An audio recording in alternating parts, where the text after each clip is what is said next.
key content around retail strategies, given the climate with COVID, evolution of the retail apocalypse as we know it, and emerging supply chain innovations. Thank you for joining us. I'd like to jump to a share screen and give a little bit of more background on who is with us today. Alrighty, bear with. There we go.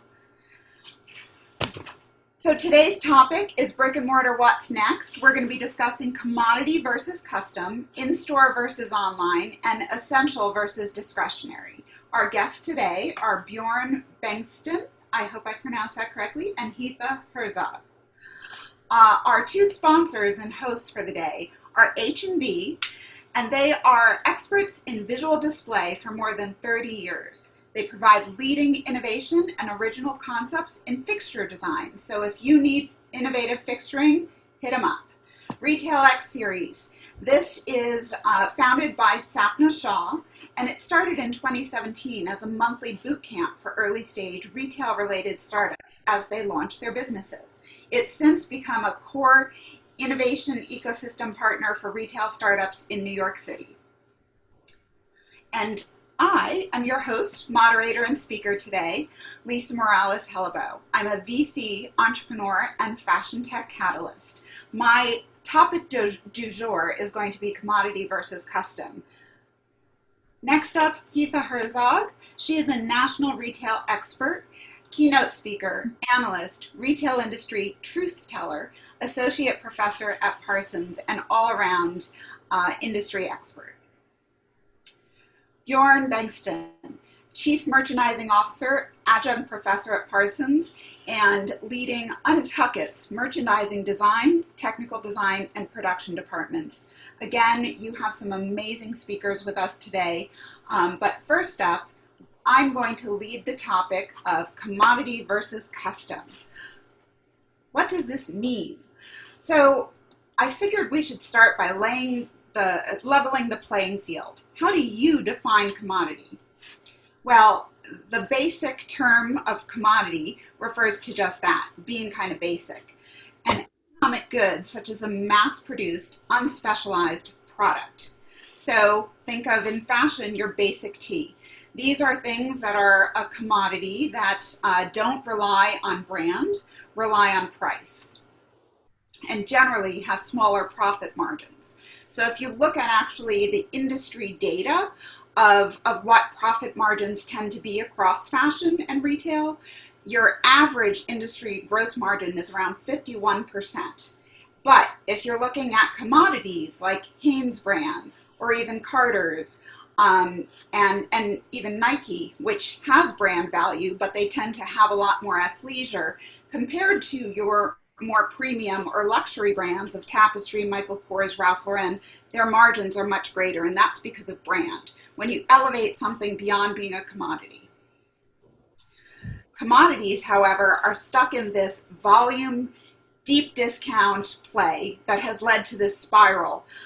Heavy discounting, extensive promotional sales, burning and disposal of dead inventory, which is profitable for nobody. As we're seeing with the supposed retail apocalypse, and now amplified through COVID-19, I believe retail must start to shift away from supply chains to demand chains. And what does this mean?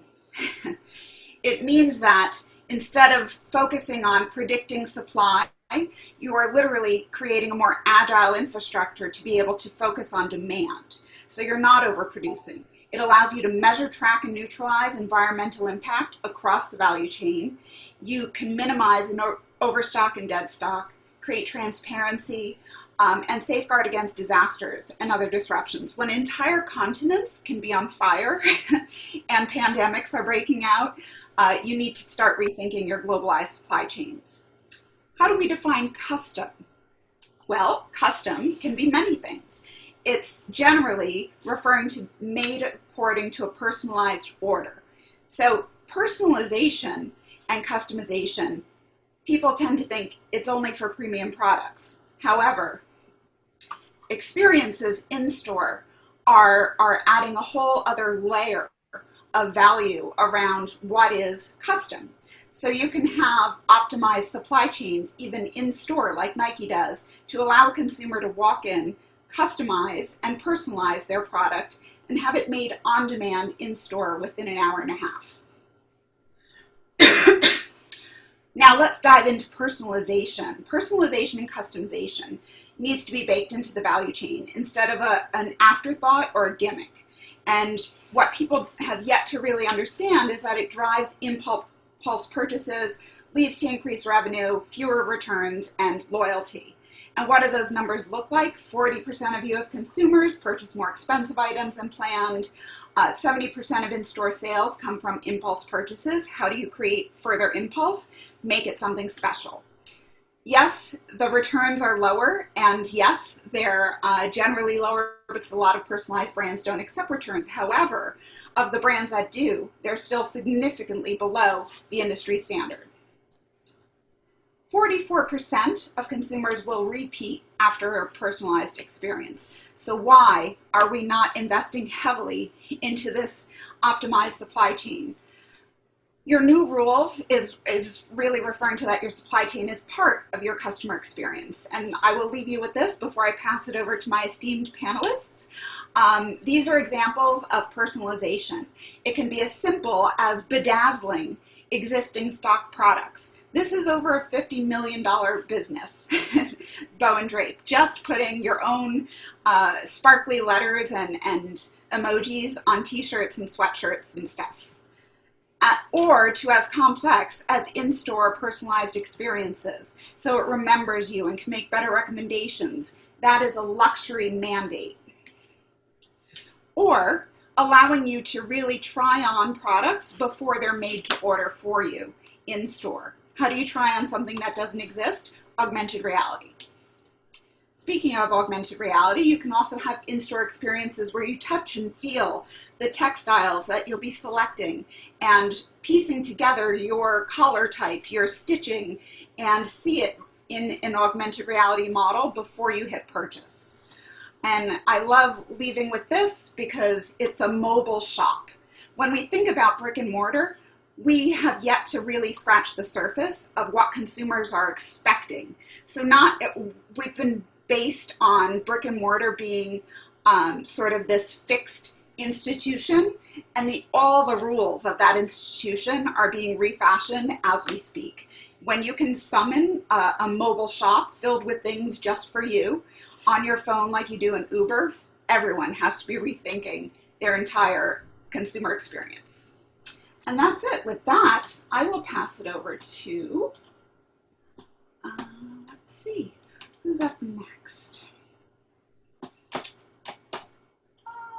I believe it's Heatha.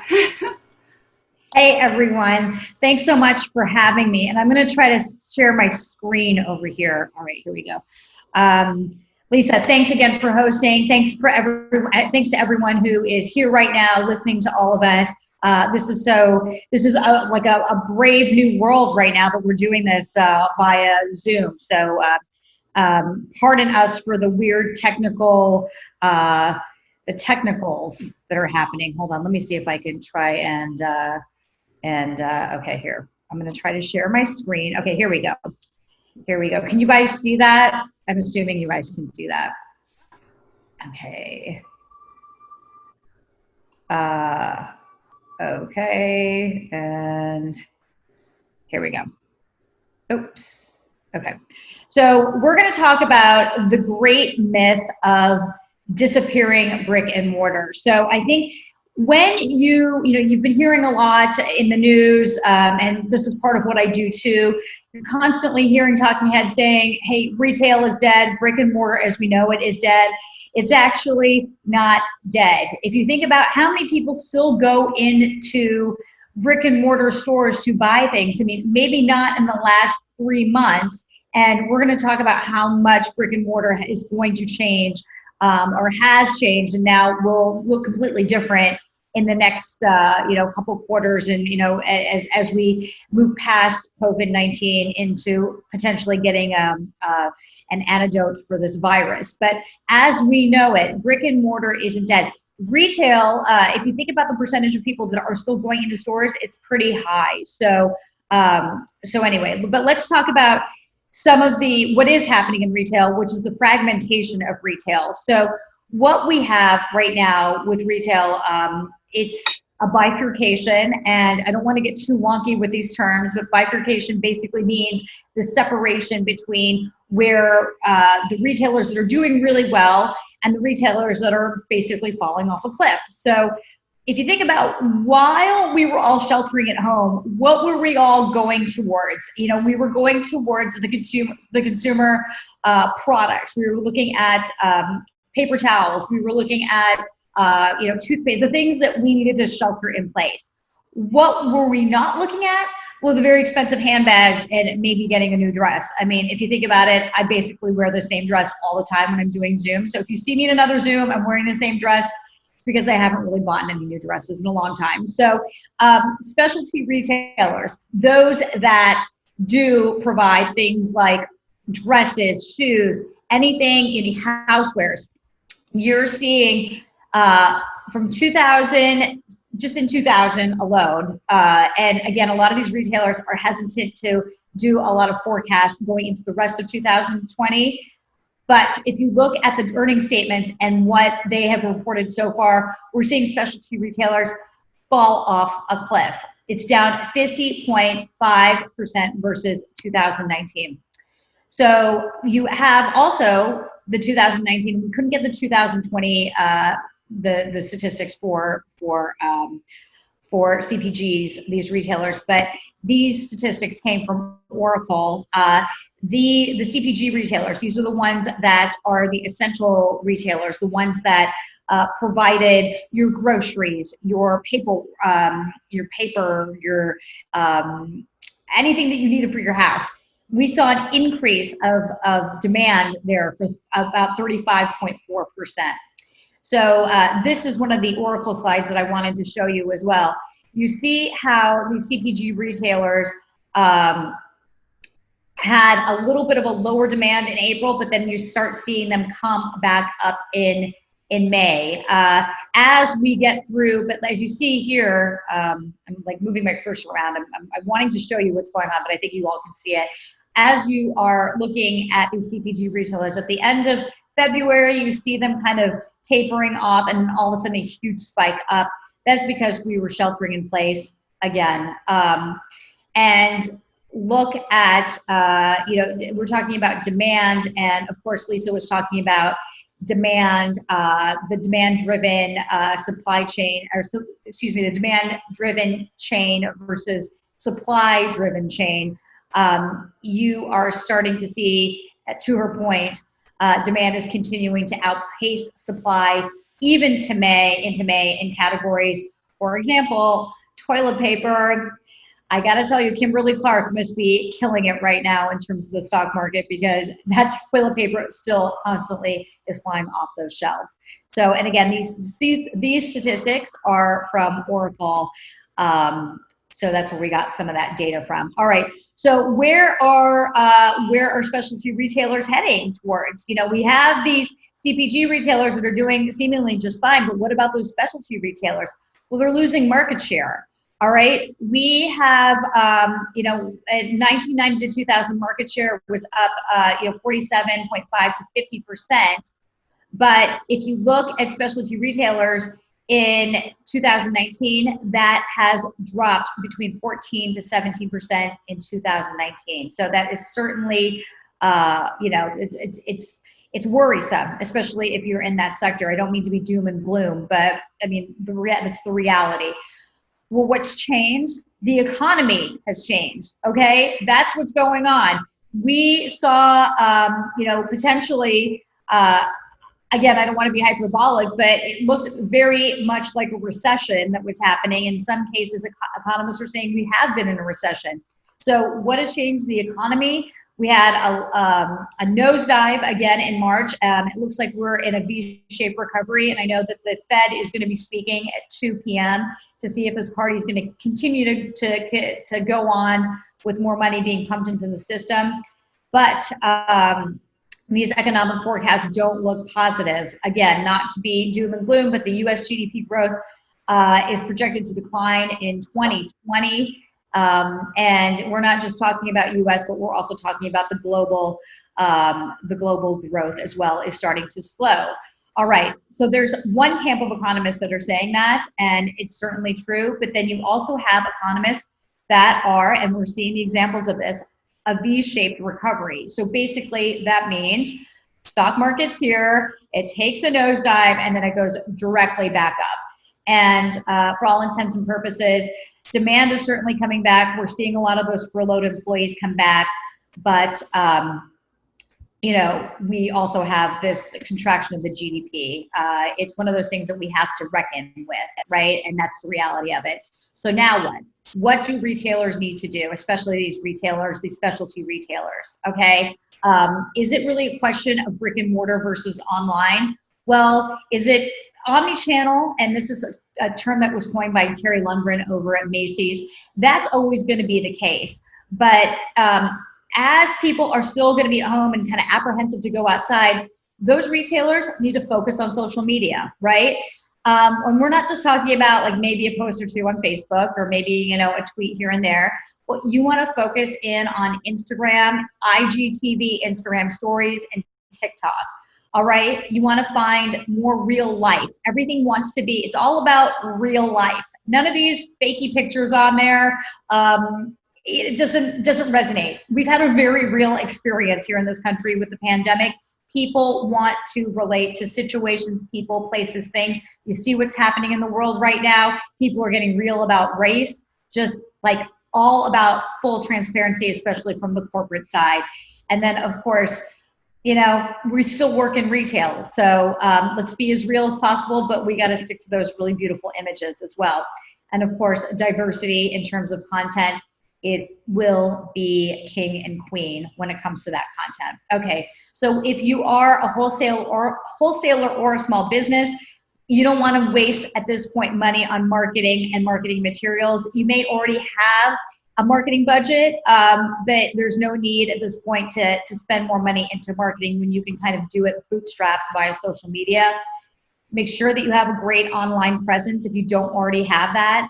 And then, of course, think small and act big. What I mean by that is, again, you don't have to have this like larger than life budget. Things can be strappy. Focus on social media, transparency, beautiful images. Let's be real.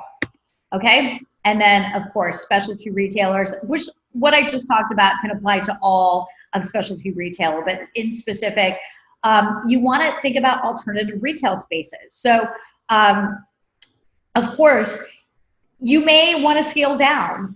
You may want to find a beautiful space that's well designed, but smaller, pop-up stores. That has certainly gained traction in the specialty retail sector.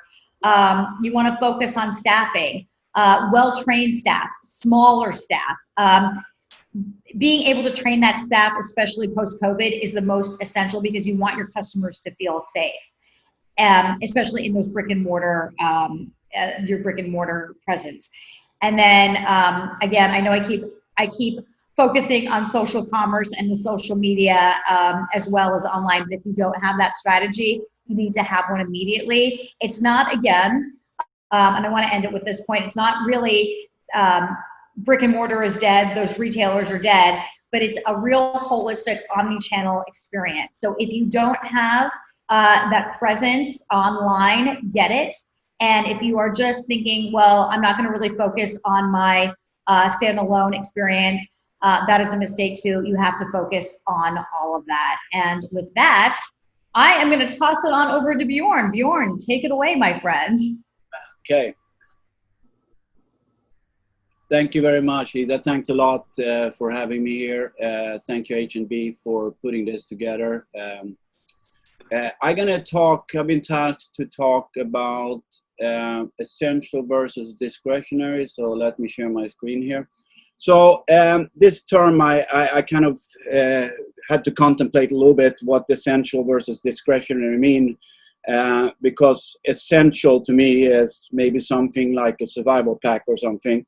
But when you put it in context of fashion, The question is if there is really something called discretionary. I think many people will argue against that. So if we look at this from a consumer perspective, I want to get into the retail perspective too, but I'm going to start off with the consumer perspective. We have to kind of first be very aware of the fact that fashion purchases are really discretionary, and they're driven primarily by arguments that touches us on an emotional level. And to some extent, of course, we cannot forget the functional arguments. I mean, in the end, no matter if you buy luxury or whatever you buy, there's still some functional arguments that need to consider. What are the return rights? What is the service aspect, et cetera, of a brand? But to a large extent, I think we spend money on fashion on a discretionary level. There's very few things today we really call essential to us. Those things are really not in play anymore. So the other thing we have to consider as value for the consumer is really something that is dynamic, and the consumer sees essential as something that is slightly subjective because it depends entirely in which market segment you are. For some women, I imagine it's absolutely essential to have a designer handbag when you go and have lunch with your friends. And for other people, of course, J. Crew tote bag is totally acceptable. So the aspect of value and what is essential and what is discretionary kind of gets a little bit diffused by all of these different aspects that we can put on it when we discuss fashion in general. So the other thing I really want to talk about that I think has become very, very important is that how do we create value in our products? And I would like to refer first to the traditional model, because for a very long time in fashion, we have relied on price, design, and quality to be the drivers of how we generate value to the customer. And that equation now, as we move to more of an omni-line environment, has been replaced a little bit by a new formula that also includes the narrative, which is really the story about the product and the brand. And this narrative has become something that become the only really competitive tool we have, especially when we are online only, because it's really hard for the customer to look at design and quality online. It's really an experience in buying it and trying it on. So this narrative that we convey to the consumers online has become really, really important. That doesn't mean the narrative is unimportant in a brick and mortar situation too. It's equally important. I'm going to go back to that in 2 seconds. So the narrative, whether it be a sustainability narrative or it be a heritage legacy narrative, or whatever it is, today, you're not enough to go to market with great price, great design, and fantastic quality. It's almost become something that the market takes for granted. And it's really more important to have a narrative to sell the customer and tell them a little bit about not only what the brand is about, but what is the company about? What is the founders about? What do we believe in? What are the values of our company? Those things are coming much more into the forefront as we move into this new digital era. So the implications of all that for the consumers on COVID-19 is a couple of different things. There's always a value component, but of course it gets a little bit redefined in these times. So essentials for the consumer now seems to be the only things I need. As Hita said, we have one dress that we wear. I have more than one shirt, Hita, but essential is the things we really need to stay at home and work at home, you know, and they become very basic. You know, the companies doing really well right now online are basically yoga at leisure wear type of companies. Anyone who caters to wear to work apparel is really suffering right now. So discretionary spend right now is probably most likely when I find something online that looks really good and I expect life to go back to normal somewhere down the line here, and I get a good deal and I buy it. I'm not going to wear it now. I'm going to put it in my closet, but if the value was irresistible because of a sale or something like that. we see right now in the market very opportunistic behavior amongst the consumers. Basically, it's very, very hard to drive traffic right now on web, on e-com, unless you have sales. And if you go and look at the retailers, some are on sale all the time. Other people's are on sale every week. But I don't think there's anyone right now. There's a few exceptions, but most online retailers right now are driving traffic and driving sales through sales. And the customer, of course, takes notice and have kind of shifted into this very opportunistic behavior of only buying when something goes on sale. The narrative we work with right now is sympathetic. Right? And I'm sure you've seen the millions of brands that's doing face masks and the statements that are being made for Black Lives Matters. And right now we have a messaging that is very sympathetic to what's going on in the society. So we tend to forget the other narrative a little bit, or not forget it, we push it aside a little bit because the times demand something else from us right now. And that narrative is very sympathetic. My big question here is, will the narrative continue to be sympathetic as we move out of this crisis? And will fashion actually take a stand here against some of the things we're seeing going on in the society? Now, let's shift quickly over to the retailer and look at what is discretionary and essential for a retailer, because that's a little bit different thing. And I like to think about this, first of all, from the value formula. The narrative in this example gets replaced by experience. The experience is also the narrative, of course, but the experience is a little bigger term because it applies to our four senses and what we feel, smell, experience when we go into the store. So for brick and mortar retail, the experience kind of substitutes the narrative a little bit, not substituted, but complements, I should say, the narrative a little bit. So the essentials in retailing, and that is really what I would refer to as the traditional model. This is what I think all retailers are doing today in order to stay alive and stay afloat. Everyone is trying to provide these compelling customer experiences, and they're using all of our four senses to do so. That is nothing new. I mean, this started with Abercrombie & Fitch in the shopping malls many years ago that were used to spray perfume around the stores, not only appealing to our music sense and our lighting in the stores and putting things on display under spotlight and building this almost club-like atmosphere in their stores. But we all try to do that in retail. We all try to appeal to all those senses. We also very much focused on facilitating these effortless shopping with the consumer. We want the consumer to buy online, pick up in store, or vice versa. We're trying to build in a service aspect to our businesses, and especially now during COVID times, we've seen an explosion of these kind of efforts of curbside pickup and all those things. I think that will continue in the normal times too, because we want to be convenient to the customer. And in these times, we're working very hard to do that. I think what changed with COVID and what's going to change right now, we also are very focused on the safety of our staff and our consumers. So we're trying to put into place, as much as we possibly can, different types of tools to provide a really safe environment for the customers. Because frankly speaking, if they don't feel it's safe, they're not going to come into our stores. So that is kind of what's going on in the traditional model. More interesting is really the discretionary, and I call it discretionary because these are investment retailers have to make, in my view, if they have to stay competitive in the future. And some of these things are, we have to stop being transactional in retail, right? It doesn't work anymore. We have to try as retailers to curate our own environment. Right? If we look at a store only as a place where I transact merchandise, I swipe the credit card, put it in the bag, and get you out of there, we're not going to succeed. The customer is looking again for an experience. A pure transactional shopping environment is not experience. Then many retailers have found that in order to prolong the time the customer stays in my store, I need to create more in-depth in my store. I do this by expanding beyond my core business.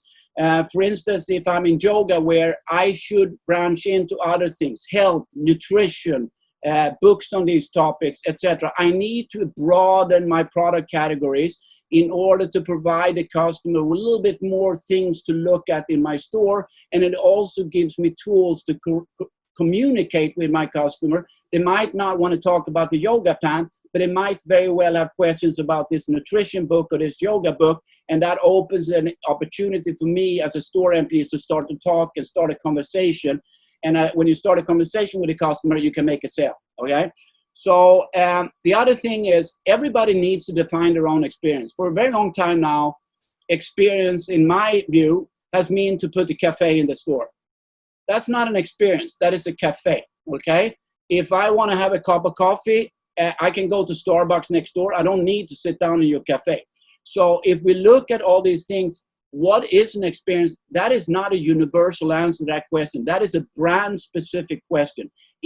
Every brand has to find their own experience that capitalizes on their strengths and helps them to convey to the consumer the narrative they want to put out there.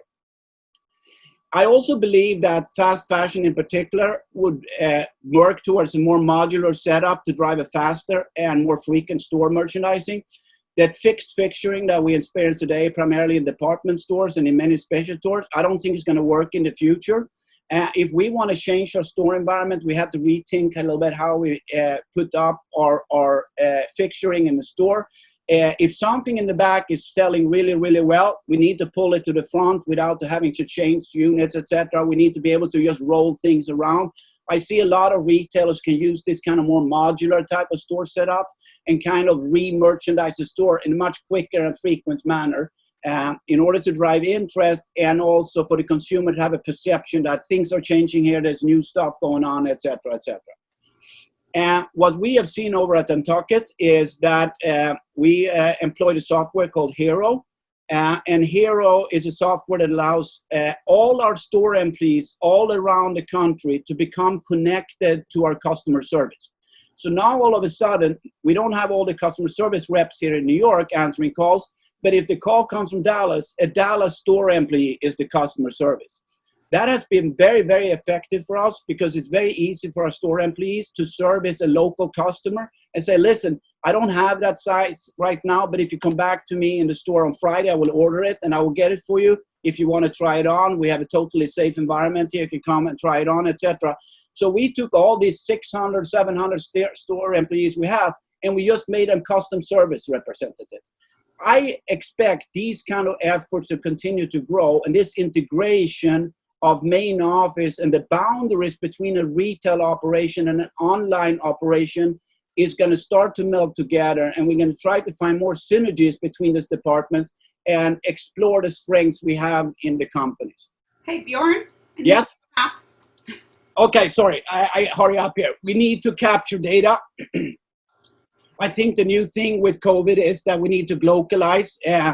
We need to act global, but we need to be a part of the neighborhood, the community. I also see a lot of brands taking stand. I think that is very important too. So I expect the outlook for COVID and the business, I think sales will continue to be sluggish into Q4. Maybe we get some more normalcy in Q4. Spring one will continue to be driven on promotional activity because most of us have taken inventory for this spring and pushed it over to next spring. I think we will start to emphasize casual a little bit and de-emphasize work attire, preparing for the next COVID wave that might hit us this fall. And I think we will explore and continue to create new means and tools to provide a safe shopping, probably together with technology, etc. Sorry for running over time. I get a little carried away here, but I made it almost. I'm a little bit over, I know. Okay, I'm sorry about that. Thank you so much, Bjorn. I'm so excited to chat with both of you and get your thoughts on some of the topics that everyone has top of mind today. One of my topics I'm going to start with is direct-to-consumer versus existing brands. Do the existing brands have a chance to compete on this new emerging landscape of agility, zero inventory, pre-orders, etc., because they're inherently sort of mired in their existing infrastructure? Thoughts? Bjorn, do you want to take that first, or do you want me to? I want you to go first, Ita. Okay. Well, I think it comes down to which existing brands are we talking about? Because it has to do with,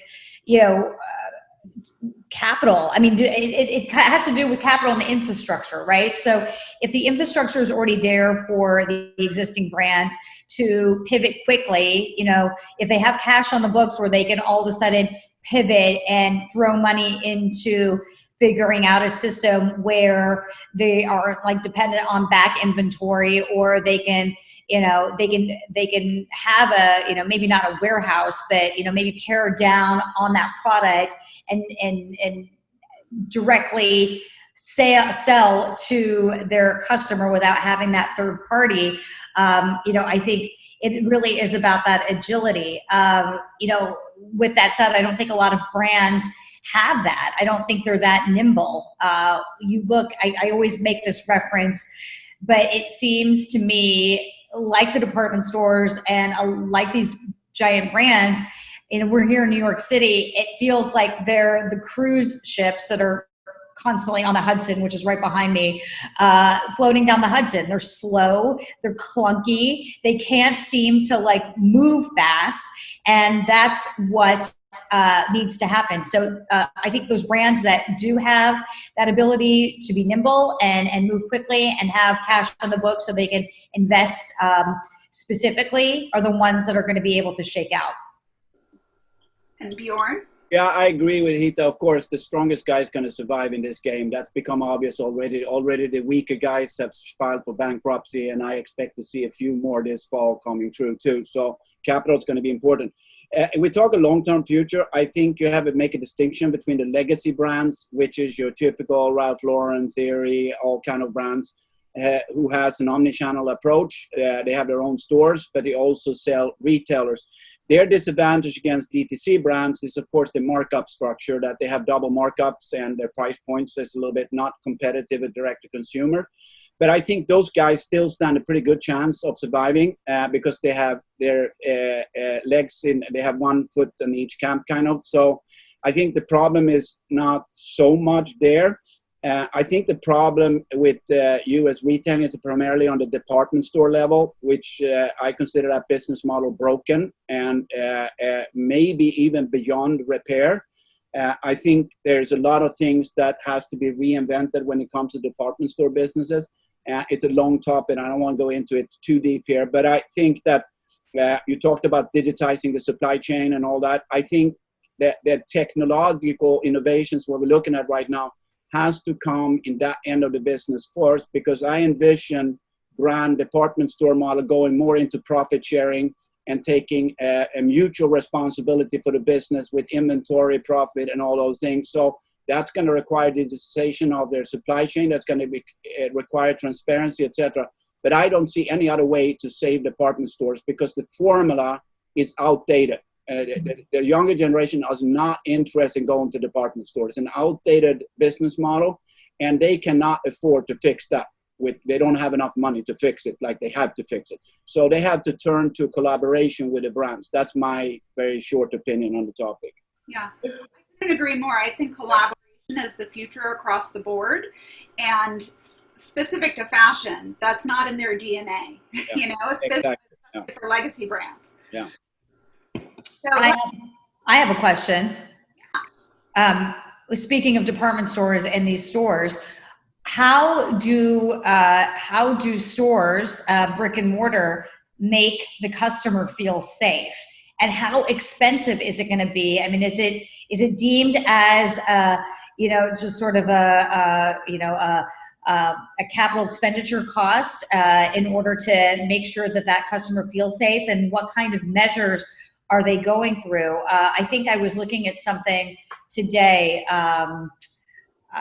Was it Macy's, or I think it was a retailer? I was looking at the earnings, and they were talking about how they're going to open up. Oh, I know. It was AMC. It was the theaters.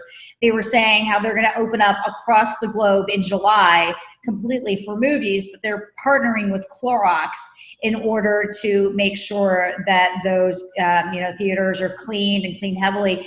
Are we going to start seeing more partnerships with the P&Gs of the world, the Cloroxes of the world?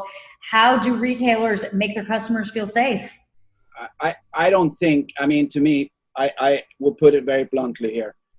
This is going to be with us. okay, in most regions of the United States, and you know which regions not, because you can just look at the growth of COVID in some of the new states. But if you look at our part up here northeast of the United States, this is going to be with us. The only solution to the problem is a vaccine. All right. The second solution is a medication that we can give patients, and they don't get into situations where they need to go to ICU and on a respirator. That's the second best solution. But there's not going to be an end to this until we have a vaccine. I don't care if they Clorox the entire movie theater from top to toe. I'm not going into that theater. Okay. So I don't think it matters anymore. Okay. The retail stores has to do what Starbucks and everybody else do. One customer at a time. Please wear a face mask. And, I know in some regions in the United States, the customer refuses to wear a face mask, and they're not getting let into stores. So, there's no other way of doing that. So are we looking at less traffic? Absolutely. And I don't see it getting much better until October, November, or something like that, when people are forced because of the holiday season to really shop.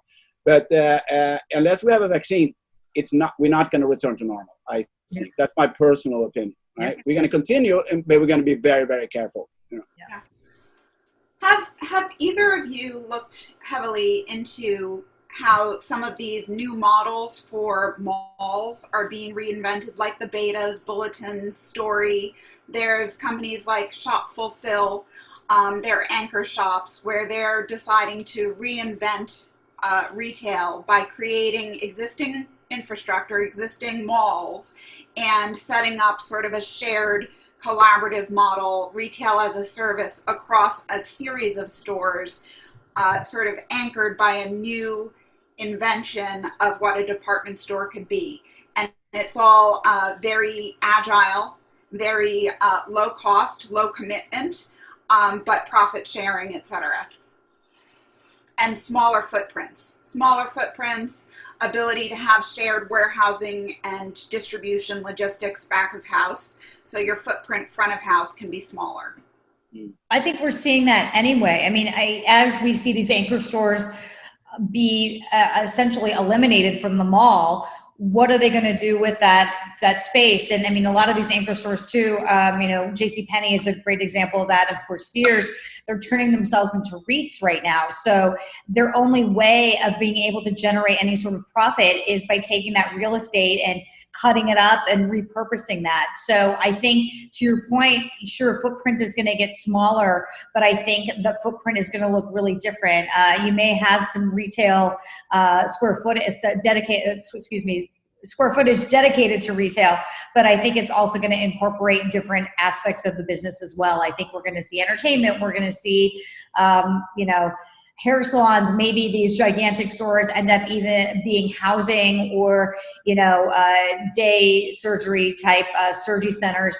I think it varies, and I think it's really going to vary on the demographic too of where these, I hate to use this term, but they're basically like skeleton stores where they're located. Yeah. I don't have an answer because I haven't looked at some of these going on here. All I can say, if I owned a shopping mall, I would repurpose it into something completely different. I would build a skateboard park in JCPenney's space, and I will cater to the teens in that particular area, set up donut shops and fast food, and kind of build an entertainment center out of it, because I don't think people are going to shopping malls either. I mean, I think that's also something that is on a spiral slowly downwards. I do think there are stores that still have a place in these malls, but they have to be surrounded by other things that drives traffic to that particular mall. Yeah. Well, this brings me to one of our viewers' questions. How do you see retailers planning around their losses due to tourism or just general foot traffic this year? I can start. How do I think it depends on the retailer. The Macy's of the world, I mean, they just draw down on, almost $500 million of debt, and then they just raised another $4 billion more. They're in the business of just, and they can afford to throw money at the problem. So instead of having to, have this elephant of the room of like all this over inventory.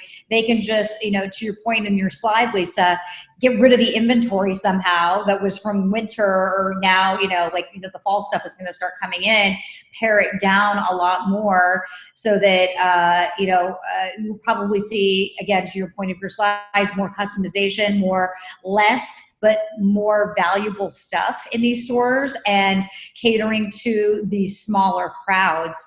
But again, I think we're going to have this real shakeout. The retailers that were able to draw down on debt and able to have that cash on the books, those are the ones that are going to be the most nimble and be able to pivot pretty quickly as we go into the holiday. My question for you, Bjorn, is which companies do you see getting it right? Well, right now it's easy to identify them because they're all yoga companies and athleisure and athletic companies. Those are I look right now, I'm looking at sneakers and joggers and things like that. I never worn joggers before. I got my introduction to joggers when I was staying home, and now I love joggers. So my colleagues are listening in, they're probably laughing right now. But, so those are the winners right now.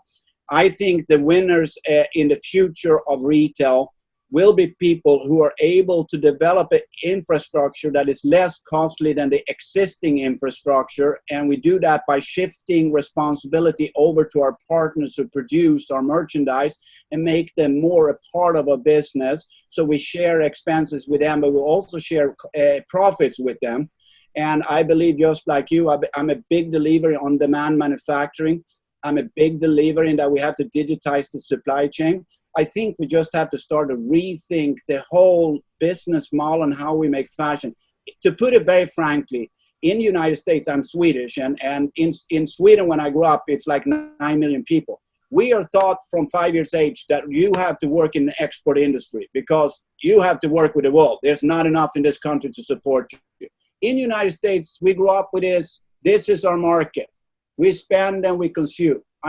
I think American brands have to start to look at this earth, the globe, as their working place. And they have to find ways of making revenue all across the globe, not only in the United States. That's one thing. The other thing is we have, as target markets continues to break down in smaller and smaller niches, we have to find the niche we're good in, and we have to try to make money in that niche. If that means the niche is here in New York, in Tokyo, in Singapore, in Stockholm, London, we have to find these customers wherever they are in the world. I don't see any other future. Absolutely. So part of my thesis for Refashioned is I believe that we are refashioning supply chains, specifically around apparel and consumer goods, to be localized. And localization, of course, starting in the US, but then creating a paradigm that can be picked up and put into any local region around the world where there's a large enough consumer base. So when you're looking at the variables that impact the US market, you're looking at, we are addicted to fast fashion. Like you said, we're consumers. And if we take stock in what all the scientists around the world are saying, we have till 2030 to sort of fix everything that we've broken or reduce our carbon impact, etc., enough so that we have the ability to sustain life in the future on this planet. So 10 years is not a long time for us to really address systemic, globalized supply chain issues.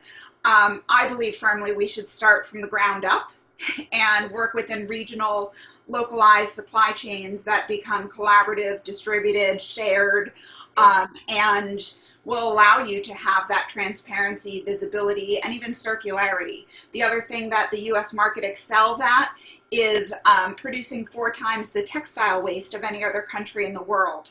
So if you are a fashion brand and you are trying to claim, pledging to all of these new coalitions that you are going to be sustainable or zero waste or carbon neutral, whatever those vague terms mean, by X date, you really need to address investing in localized infrastructure where your core demographics are, which for most brands is the US. We've all put billions of dollars into China for years, and so they've become a powerhouse. But you really should be investing where your consumer is to be able to hit your sustainability and circularity goals. I agree with that, Lisa. Let's just say, because am not a China hater, and I work with Asia for more than 30 years, and I built some very good relationships. And even in a market like China, there's good and bad actors. There's some fantastic factories are totally in tune with sustainability and working very hard on doing sustainable product. I think going back to the United States, having experience of also producing down in South Carolina, it's very difficult for many products right now because the cost is just astronomical. So I don't see the business really returning full scale to the United States. I see it coming back in certain segments of the market. And at Untuckit, we try to support Made in the United States, and we continue to support it because we feel it's important. If it's going to come back to its full glory, I doubt. But, I think sustainability is one of the most important priorities for all businesses. I am more pessimistic than you, Lisa. I don't think there's no way in heck we're going to reach it by 2030 unless we have legislation. I don't think people are going to voluntarily do it. We need a government who goes in and really hammers down, here's what we're going to allow and here's what we're not going to allow. You're going to be responsible for your waste. You can't dump, fast fashion company, you can't dump billions of pounds of textiles in nature. You're responsible for taking some of that back. Okay? There has to be a responsibility here, and it has to come from the government, unfortunately. Yeah. Another question from our audience. With the change in store retail due to COVID-19, what steps will manufacturers focus on to create a more headless retail experience? What will their go-to technologies need to solve for? I'm going to let Bjorn take that. Yeah, I mean, I talk to manufacturers every night almost, and they are crying right now. They're desperate. First, they got out of COVID themselves and back to work, and then the rest of the world shut down. They lost all the orders for cutbacks for fall, etc. They're not getting many orders for next spring. They are in a miserable shape right now. I think they're doing everything they can to stay alive. It's nothing else. They're in a panic mode, and they're trying to stay alive. They're not even thinking about what to do next. They're just trying to get orders so they can continue to get the factories operate. I think what's going to come out of that is a lot more smaller, more nimble, more flexible factories that is not highly reliant on one or two or three customers. That's the factory environment. I always call China China-ly because I do believe it's the new Italy. The skill level is extremely high in China. And I feel that China is going to go towards Italy. They're going to specialize in very small quantities, very high workmanship, and very good quality, and they're going to be sustainable. That is my prediction for China, unless, of course, the U.S. government decides that we should do something else with China. But my prediction from a manufacturing perspective is that sector is going to continue to be strong on the high-quality area, and they're going to slowly lose the dominance as a manufacturing country. That's going to shift over to other South Asian countries. But they're still the number one textile producer in the world, and that's not going to go away soon. That's another 20 years before that goes away. So, Bjorn, do you think, though, it'll just I know we've been talking a lot about localization. Do you think it'll just start getting more local then as they get smaller? I mean, if the shakeout is that these factories are going to have to get smaller, do you think that they then will completely change their business model, or maybe not completely change it, but just say, you know what, we're getting smaller anyway. Might as well have more of a focus on, just manufacturing within the country. And then we're going to see a lot more factories either pop up here in the United States or, if we're thinking globally, specifically in those countries where business is being done. Yeah, I mean, in China, there's a big difference between a local factory that's supplying the domestic market and an export factory, okay? The local market's quality level is quite low, and they don't have to work with any compliance because no Chinese brands ask for compliance and all that. So the export companies have a much higher profit margin, and they work with export, and they work with compliance and all that, so they have a cost element. I would imagine that a lot of the high-cost export factories going to shift down to domestic and start to supply the domestic market, but the cost level is much lower. But I can envision a lot of anyone who can shift to domestic is probably shifting to domestic right now. Some of the factories can't simply shift because the quality level is too high, and they made too many investments in machinery and buildings and clean energy buildings and all that. They're going to have problems shifting out of it. So, but yes. China market is a quickly growing market, but it's not growing quick enough for fashion. It's still struggling to catch up to price levels of the European marketplace at large. So have an interesting perspective on this, being a VC and a thought leader and working with a lot of large brands and tech companies as well as the startups. I know that for a fact, a lot of Asian companies are looking to invest heavily in Made in the USA. Yes, and some have done that already. I've been to most of the factories that have Asian investors in, and they're fantastic. They're beautiful. They're clean. They're full of technology. The problem is many other things. Fabric is not, raw material is not readily available in the United States, and they're struggling a little bit, but I have to imagine will continue. I think what we need more than anything in the United States, Lisa, is a fabric industry, because first comes fabrics and raw materials, and then comes the manufacturing. Mm-hmm. So the raw material sector is really suffering in the United States. We lost it, It's coming. I know there's a lot of denim mills and all that is coming. I know. So I see that growing, and then manufacturing will grow in par with that, I think.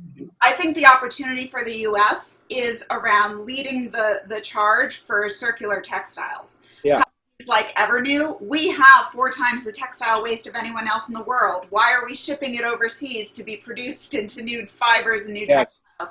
We do that here. We excel at waste. So we should be leading the charge in fixing that. I know we have to wrap. We've had so many great questions coming in from our attendees, so I just want to make a point of saying that we are logging all your questions, and we will keep your questions and get back to you through some channel. And we also are going to be, we've been recording this, and we're going to share it along with the materials that we presented. So mine, I know I sort of blew through quickly in the beginning because I didn't have a timer up and a few technical details, but you'll be able to dig in and walk through each of the presentations at your leisure, and feel free to follow up with us. I know my contact info is in my presentation. I believe Bjorn and Heatha, you had yours in there as well. I think so. If not, just you can hit me up on Twitter or email me at heatha@heathaherzog.com. Fantastic. Well, thank you so much to everyone for attending and for sharing your amazing questions. I think, if I'm not wrong, we need to wrap, so I'm going to leave it with, we love this topic. As you can see, we could probably talk for days, and especially for me, sorry if I drove us into a localization and supply chain topic, but I really firmly believe that you can't stay in business if you're not entirely refashioning the way you do business, and that starts with your supply chain. So with that, I will leave it to say thank you to our guests and wrap up. Thank you so much for joining us. Thanks, everyone. Thanks for having me.